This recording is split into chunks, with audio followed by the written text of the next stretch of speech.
Imagine this. You are Aristippus of Cyrene, and it is the year 380 before Christ. You are walking through the torch-lit streets of Athens after a symposium where wine flowed like water, and philosophers debated pleasure itself as the highest good. Your tunic reeks of perfumed oils and spilled wine. The hetaira who accompanied you tonight still has her hand on your arm, her fingers tracing patterns on your skin that would make your fellow philosophers blush if they had not been doing exactly the same thing moments ago. But here is what you know that will reshape Western civilization for the next 1,000 years. Pleasure is not something to apologize for. It is not a distraction from wisdom. It is wisdom itself. The immediate sensation of skin against skin, wine warming your throat, laughter echoing through marble halls. This is what it means to be alive. What you do not realize as you stumble through the Athenian night is that your philosophy will travel across the Mediterranean, twist through Roman minds, and become the intellectual justification for excess so extreme it will take Christianity centuries to suppress. Your simple idea that pleasure is good will become permission for emperors to do things that will horrify future generations. The morning sun burns through your wine headache as you arrive at the academy. Plato sees you and his face twists with that familiar contempt. He thinks you have betrayed Socrates by choosing pleasure over virtue. But you remember your teacher differently. Socrates drank, laughed, loved. Why should wisdom require suffering? The Cyrenaic school you are building teaches something revolutionary. There is no afterlife to prepare for, no cosmic justice to fear, no gods judging your private moments. There is only now. The pleasure of this moment, or the pain of this moment. Choose pleasure. Always choose pleasure. This is not hedonism in the way future generations will understand it. You are not advocating for mindless excess. You are teaching calculated enjoyment, the art of extracting maximum pleasure from every experience while avoiding the pain that comes from overindulgence. Wine is good. Drunkenness that brings vomiting and shame is bad. Intimate companionship is good. Relationships that bring jealousy and suffering are bad. Physical pleasure is the measure of all things. If it feels good and causes no pain, it is good. If it causes pain, it is bad. The mathematics are simple. Your students gather in the afternoon heat. Young men from wealthy families who can afford to study philosophy instead of working. They lean forward as you explain that the body is not separate from the soul, that physical sensation is not inferior to intellectual contemplation. One student asks about the gods. Do they not punish those who seek only pleasure? You smile. The gods, if they exist, are too busy with their own pleasures to care about ours. Look at the myths. Zeus transforms himself to seduce mortals. Aphrodite manipulates gods and humans alike for her amusement. Dionysus demands ecstatic worship that breaks every social boundary. The divine realm is not a place of restraint. It is a realm of unrestrained desire. We should not aspire to be less than the gods. Another student asks about women. Should they also pursue pleasure? You pause. This is dangerous territory in Athens where women are property and pleasure is a male privilege. But your philosophy is honest, even when honesty is uncomfortable. If pleasure is the highest good, then it is the highest good for all beings capable of experiencing pleasure. Women, slaves, foreigners, all deserve pleasure. Your fellow philosophers will mock you for this. Plato will write dialogues where you are the fool. But you know something they refuse to accept. Pleasure needs no justification beyond itself. The symposia you host become legendary in Athens. Not the restrained philosophical gatherings Plato describes in his sanitized dialogues, but real evenings where wine loosens tongues and hetairai are not just serving girls, but participants in philosophical discussion. Theodota, the most famous courtesan in Athens, joins your circle. She is brilliant, educated, and understands pleasure in ways most philosophers never will. She explains how her profession is the most philosophical of all. She studies desire, masters the arts of pleasure, and receives payment for bringing joy into the world. What could be more aligned with Cyrenaic principles? The traditional philosophers are scandalized. Philosophy should elevate men above their base desires, not celebrate them. But you see their hypocrisy. They visit the same courtesans they condemn in public. They drink the same wine they claim clouds judgment. They seek the same pleasures they insist are obstacles to wisdom. Your philosophy at least has the virtue of honesty. You are not pretending that asceticism makes you holy.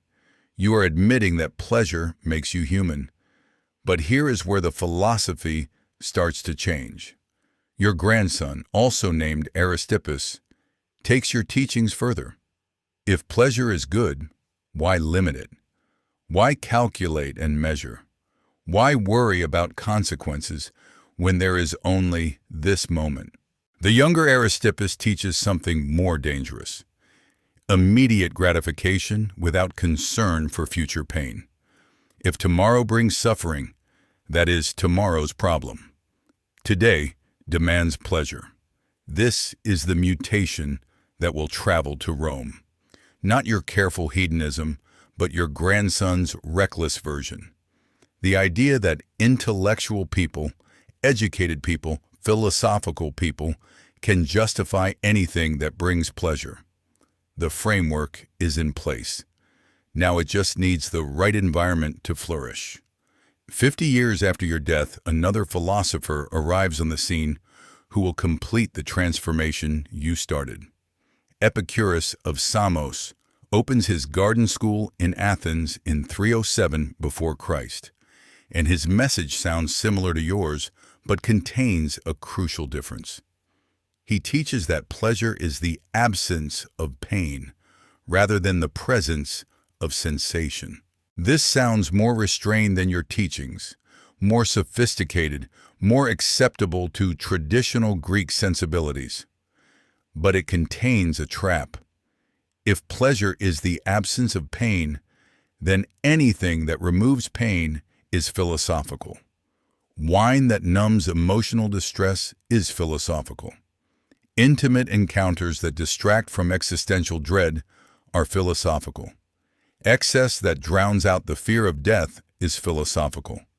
Epicurus himself lives modestly. He eats simple food, maintains a small community, teaches restraint and friendship. But his words can be interpreted differently by those who want permission rather than wisdom. The garden becomes a scandal in Athens for different reasons than your symposia. Epicurus admits women as equal students. He welcomes slaves. His community lives together, sharing meals and discussions without the rigid social hierarchies that define Athenian life. The conservatives are horrified. Philosophy should reinforce social order, not dissolve it. But Epicurus argues that if pleasure and the absence of pain are the highest goods, then the arbitrary distinctions between free and slave, male and female, Greek and barbarian are obstacles to wisdom. This is radical. This is dangerous. This is exactly what Roman aristocrats will later use to justify gatherings where social boundaries disappear in pursuit of pleasure. Epicurus writes that death is nothing to fear because when we exist, death is not present, and when death is present, we are not. Therefore, there is no reason to deny yourself pleasure while you live. No afterlife is waiting. No punishment is coming. No gods are watching. There is only the brief span of existence, and the wise person extracts as much pleasure and as little pain from that span as possible. His followers memorize his principal doctrines: nothing to fear in God, nothing to feel in death. Good is easy to obtain. Evil is easy to endure. These teachings spread through the Mediterranean world like fire through dry grass. Greek colonies in southern Italy and Sicily become centers of Epicurean philosophy. Trade routes carry his ideas to Alexandria, to Antioch, to every corner of the Hellenistic world. And everywhere the philosophy travels, it mutates. The careful distinctions Epicurus made between necessary and unnecessary pleasures blur.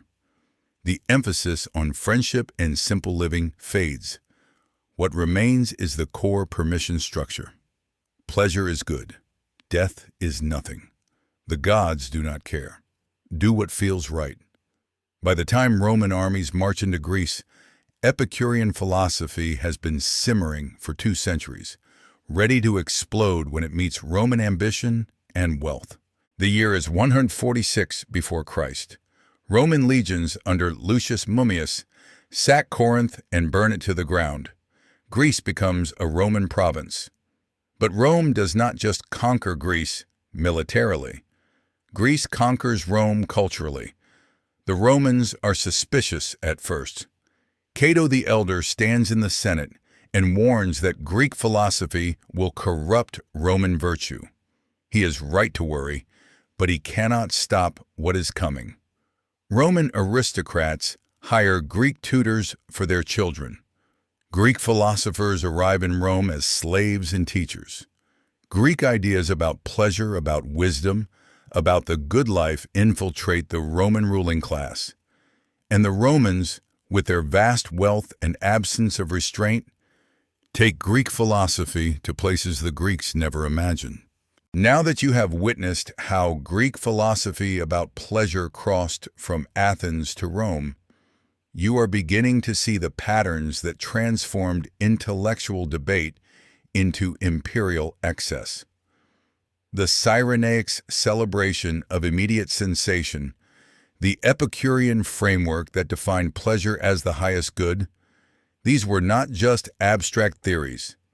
They became permission structures that Roman aristocrats used to justify behavior that would have shocked their Greek teachers. If uncovering how philosophical movements become corrupted when they meet absolute power resonates with your curiosity about real history, subscribing ensures you never miss these deep dives into the dark transformations of ancient wisdom. The stories waiting ahead will challenge everything you thought you knew about classical philosophy and Roman decadence. Because what comes next is not just about parties and excess. It is about how ideas shape civilizations and how civilizations corrupt ideas. The Roman aristocrat Lucullus returns from the East in 66 before Christ with a fortune that makes him one of the wealthiest men in Rome. He has conquered kingdoms, seized treasures, and brought back something more dangerous than gold. He has brought back Greek philosophers who teach that the refined enjoyment of pleasure is the mark of a civilized man. Lucullus builds villas that are architectural marvels. His gardens are filled with statues of Greek gods in poses that celebrate physical beauty and sensual pleasure. His dining rooms are designed for elaborate feasts that last from sunset to dawn. But here is the crucial detail. Lucullus justifies all of this through Epicurean philosophy. He is not being decadent. He is being philosophical. He is pursuing pleasure intelligently, surrounding himself with beauty, engaging in sophisticated conversation while enjoying the finest food and wine the empire can provide. His friends include poets, philosophers, and other wealthy Romans who are equally committed to the philosophical life. The dinners at Lucullus' villa become legendary. The guests recline on couches as course after course arrives from kitchens where dozens of slaves work to create culinary masterpieces. Greek philosophers are present to provide intellectual entertainment, debating the nature of pleasure between courses. Beautiful slaves serve wine and other pleasures. The atmosphere is one of refined excess, where every sensation is calculated to provide maximum enjoyment. This is not a drunken orgy. It is a philosophical symposium. At least that is what Lucullus tells himself. Julius Caesar takes this template and amplifies it. According to Suetonius, Caesar hosts gatherings where the boundaries between philosophical discussion and physical pleasure blur completely. He invites senators, poets, philosophers, and beautiful companions of all genders. The parties begin with intellectual discourse. Poets recite new works. Philosophers debate ethics and pleasure.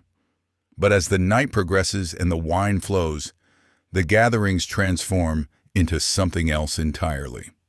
Caesar, who has studied Greek philosophy and considers himself a cultured man, sees no contradiction. The Greeks taught that pleasure is good. The body is not shameful. Physical beauty is worth celebrating. Why should refined people deny themselves experiences that bring joy? The justification is always philosophical. We are not animals rutting in the dark. We are civilized Romans appreciating beauty, pursuing pleasure with intelligence and taste. The fact that slaves are used, that social boundaries are violated, that what happens in these villas would horrify traditional Romans, all of this is waved away with references to Epicurus and freedom from superstition. The poet Catullus writes verses that capture this moment when Greek philosophy meets Roman wealth.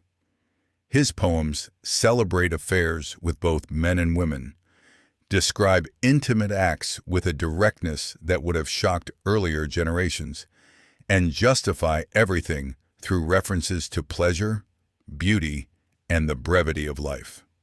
His most famous lines echo Epicurean teaching. Let us live in love, Lesbia, and value at a penny all the talk of the stern old men. Suns may set and rise again, but for us, when our brief light has set, there remains only one perpetual night. This is philosophy transformed into poetry, transformed into permission. The stern old men who object are fools who do not understand that we have one life, and that life should be spent in pleasure. But here is where Greek restraint dies completely.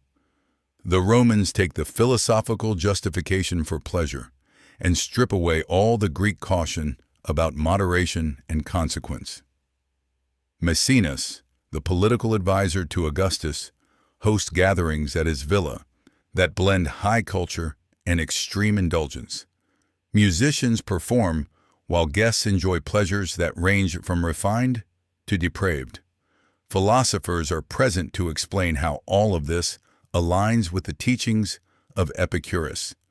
The absence of pain, the pursuit of pleasure, the rejection of irrational fears. Augustus himself, despite his public image as a moral reformer, is a frequent guest at these gatherings. The first emperor of Rome, the man who will claim to restore traditional values, participates in philosophical orgies justified by Greek teachings. The hypocrisy is staggering, but it works because everyone involved agrees to call it philosophy rather than degeneracy. The transformation is complete. Greek philosophy about pleasure has become Roman permission for excess. And then the emperors take over, and things get truly dark. When power becomes absolute, philosophy becomes the language of atrocity. Tiberius, the second Roman emperor, retires to the island of Capri in 26 of the Common Era. According to Suetonius, he transforms the island into a personal pleasure garden that makes Lucullus look restrained. He builds 12 villas across the island, each dedicated to a different type of pleasure. He staffs them with slaves trained in specialized skills. He fills libraries with Greek philosophical texts and erotic art from across the empire. And he invites philosophers to his island to justify what happens there. The historian Tacitus describes gatherings where Tiberius, now in his 60s and freed from the responsibilities of governing, pursues pleasures that cannot be described in detail without violating modern standards of decency. But here is the key point. Philosophers are present. They explain how the emperor is following Epicurean principles. He is freed from the fear of death, from irrational superstitions, from the judgments of inferior minds. He is pursuing pleasure intelligently, creating a controlled environment where all desires can be safely explored. The slaves used in these villas have no choice, but that is conveniently ignored. Philosophy provides the language to erase their humanity. Nero takes everything Tiberius did and makes it public.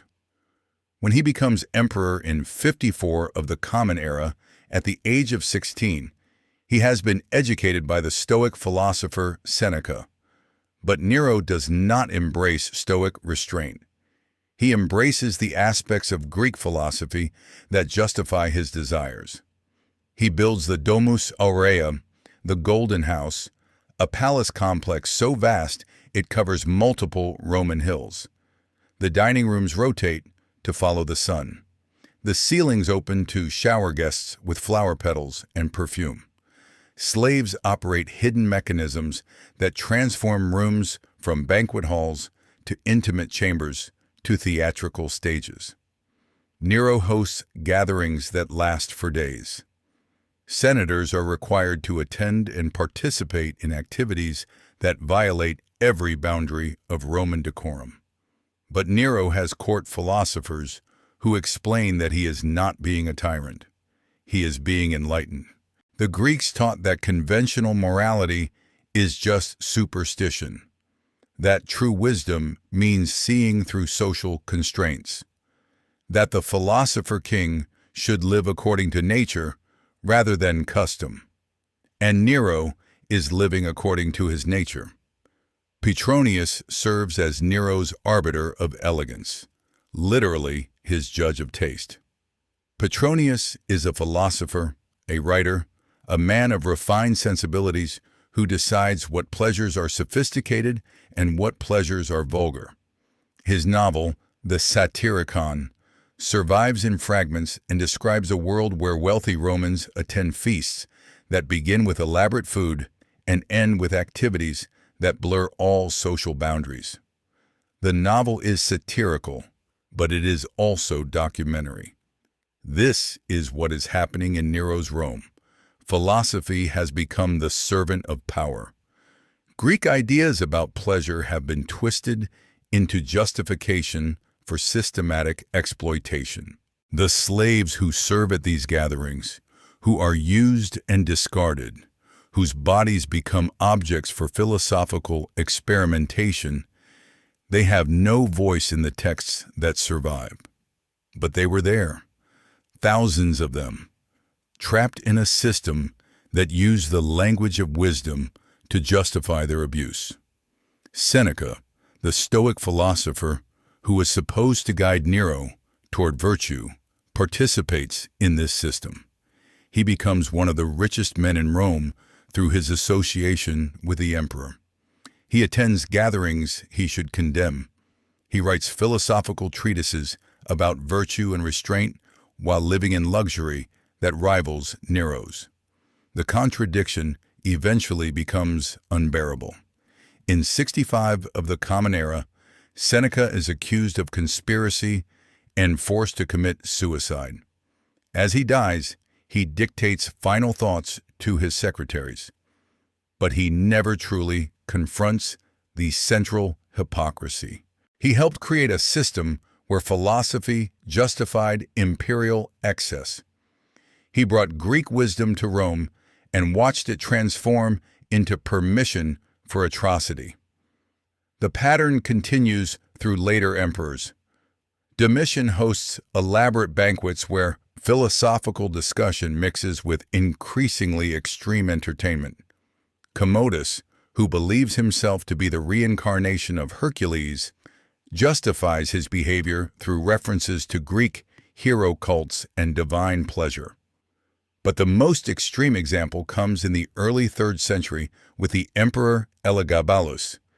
He reigns from 218 to 222 of the Common Era, ascending to power at age 14. He brings Syrian religious practices to Rome, but he also embraces a corrupted version of Greek philosophy.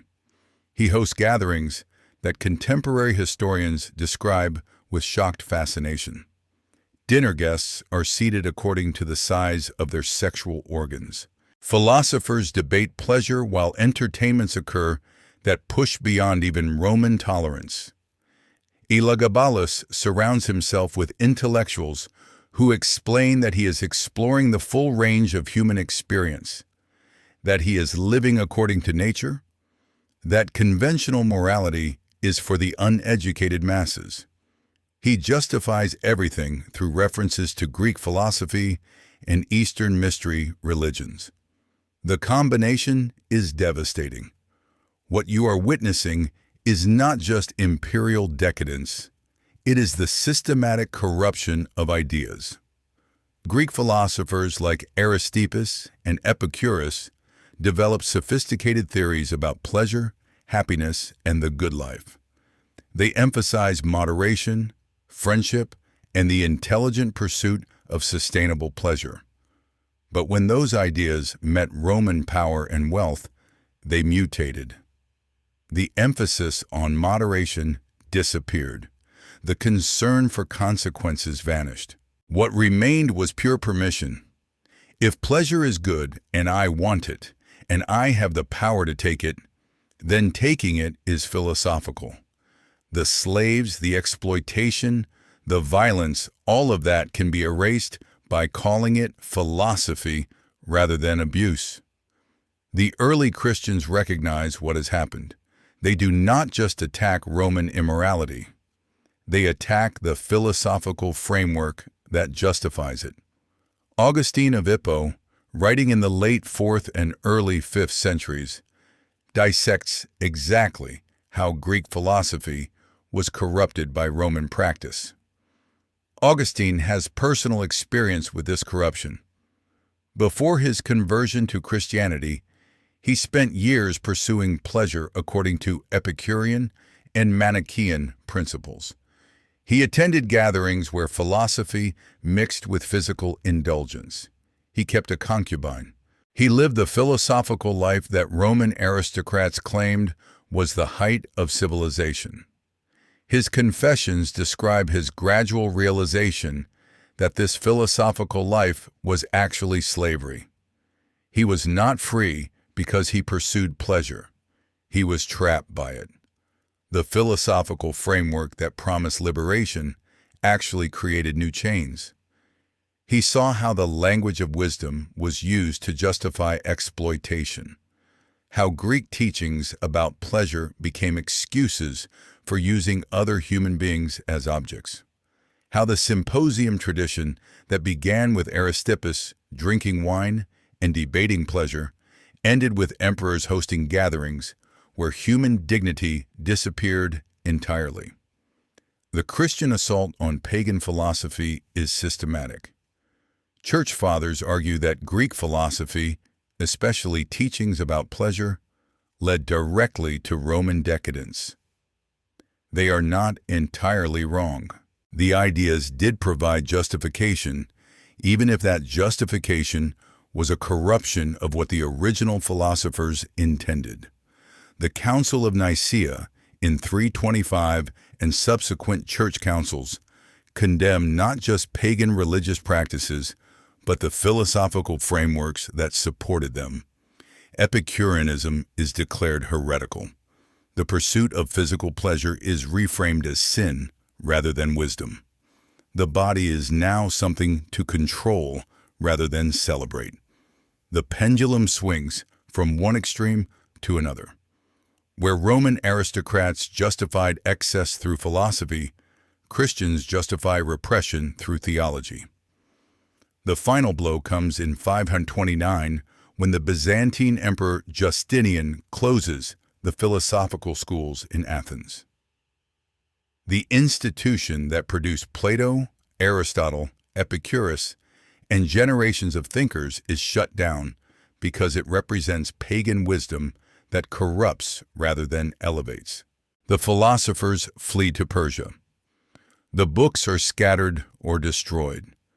The tradition of Greek philosophy in Athens, which had continued for nearly 1,000 years, ends. What survives is filtered through Christian interpreters who preserved what they found useful and condemned what they found dangerous. The teachings about pleasure are among the first casualties. For the next 1,000 years, Epicureanism will be virtually unknown in Europe. When medieval scholars encounter references to Epicurus, they assume he was teaching pure degeneracy because that is what Christian authorities claimed.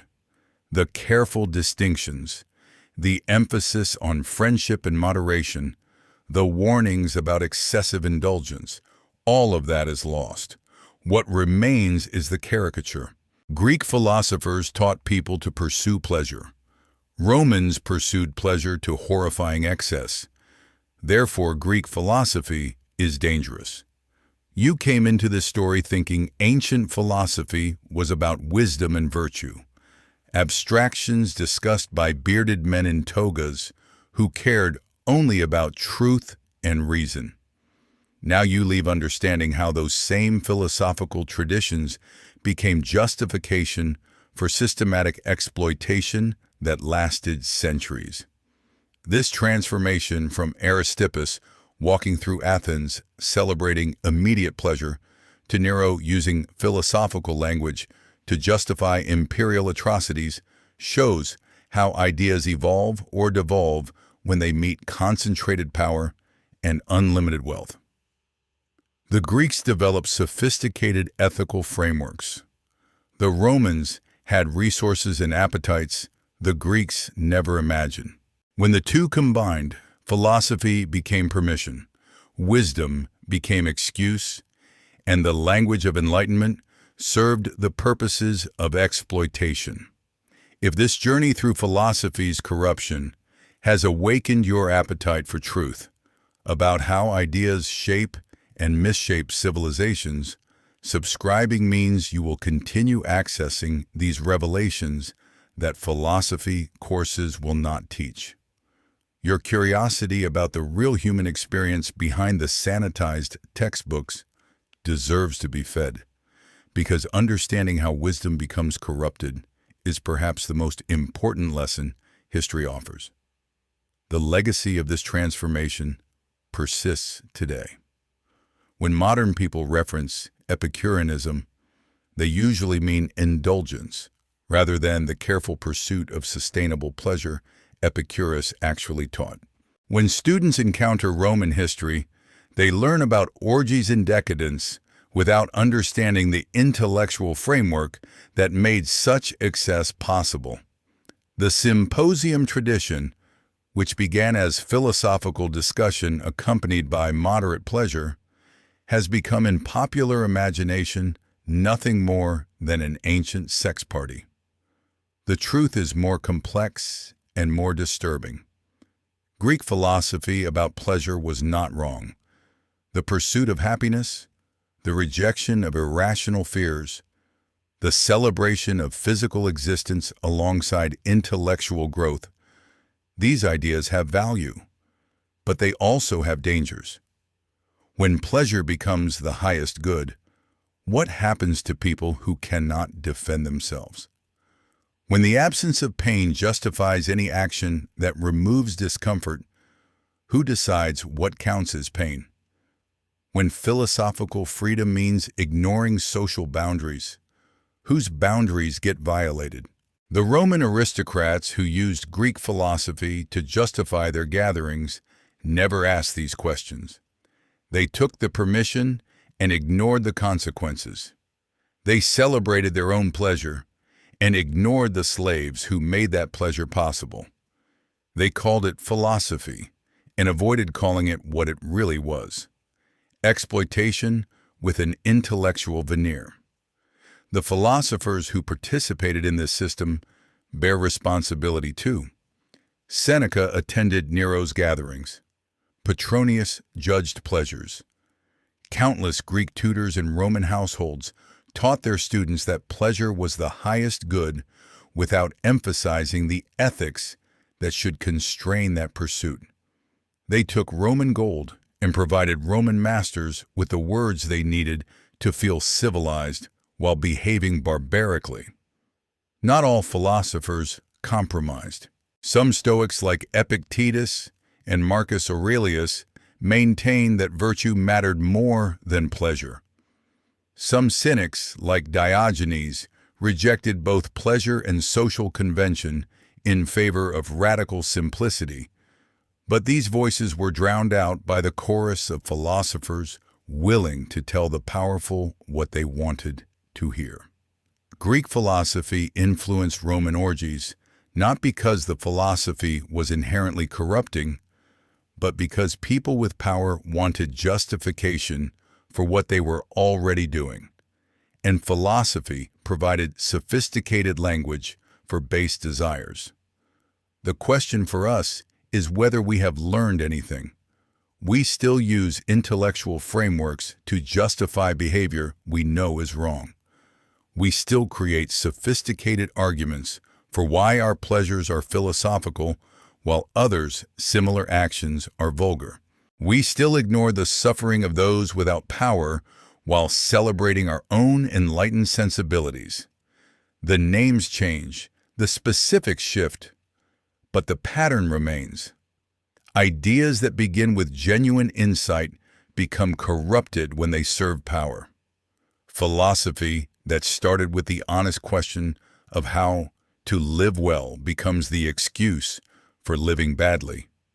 The distance from Aristippus, debating pleasure in Athens, to Nero, hosting atrocities in Rome, is shorter than we like to think.